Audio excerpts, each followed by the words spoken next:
రాజంపేటలోని శ్రీ ఆంజనేయ స్వామి ఆలయంలో TDP MLA అభ్యర్థి సుగవాసి సుబ్రహ్మణ్యం ప్రత్యేక పూజలు చేసి అనంతరం ఎన్నికల ప్రచారం ప్రారంభించారు. అభ్యర్థిగా ఖరారైన తర్వాత గత కొన్ని రోజులుగా పలువురు నాయకులను కలిసి మద్దతు కోరారు. రాజంపేట పార్లమెంట్ అధ్యక్షుడు చెమర్తి జగన్మోహన్ రాజు, పోలి సుబ్బారెడ్డితో కలిసి ప్రచారం ప్రారంభించడం గమనార్హం.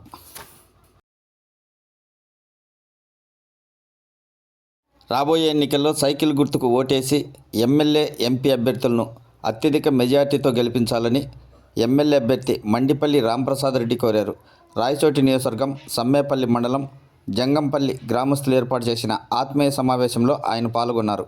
ఈ సందర్భంగా బాణసంచాలు పేలుస్తూ పూలదండలు వేసి ఘన స్వాగతం పలికారు. నారా చంద్రబాబు నాయుడును ముఖ్యమంత్రి చేసుకుంటేనే రాష్ట్రం అభివృద్ధి చెందుతుందని మండిపల్లి రాంప్రసాద్ రెడ్డి తెలిపారు. కడప జిల్లా కలసపాడు మండలం ఈ రామాపురం గ్రామంలో పలువురు నాయకులు కాంగ్రెస్ పార్టీలో చేరినట్లు నాయకులు వెల్లడించారు. వీరందరికీ ఎమ్మెల్యే అభ్యర్థి విజయజ్యోతి కండువా వేసి పార్టీలోకి ఆహ్వానించారు. ఈ కార్యక్రమంలో మండల అధ్యక్షుడు వెంకటేశ్వర్లతో పాటు కాంగ్రెస్ కార్యకర్తలు పాల్గొన్నారు.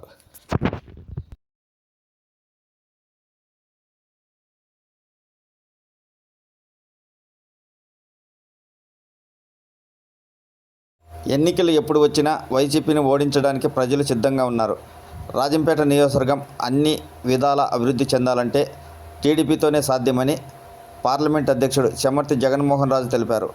రాజంపేట పట్టణంలోని ఈడిగిపాలెం 2వ వార్డులో ఇంటింటి ప్రచారం నిర్వహించారు. ఈ సందర్భంగా ఆయన మాట్లాడుతూ రాబోయే ఎన్నికల్లో సైకిల్ గుర్తుకు ఓటేసి ఎమ్మెల్యే అభ్యర్థిగా సుగవాసి సుబ్రహ్మణ్యంను అత్యధిక మెజార్టీతో గెలిపించాలని కోరారు.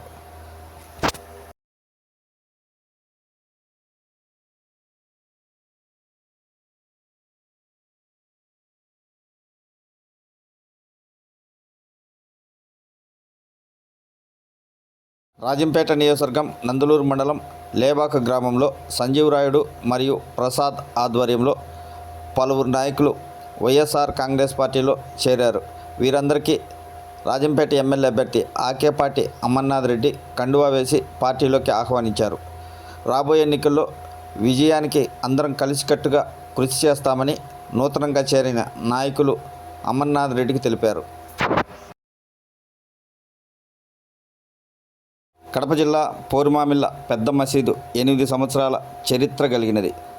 మసీదు అభివృద్ధికి బద్వేల్ నియోజకవర్గం వైఎస్ఆర్సీపీ అదనపు సమన్వయకర్త విశ్వనాథ్ రెడ్డి మరమ్మతుల కోసం ₹1,00,000 విరాళం ఇవ్వడానికి సమ్మతి తెలపడంతో మసీదు మత పెద్దలు హర్షం వ్యక్తం చేశారు.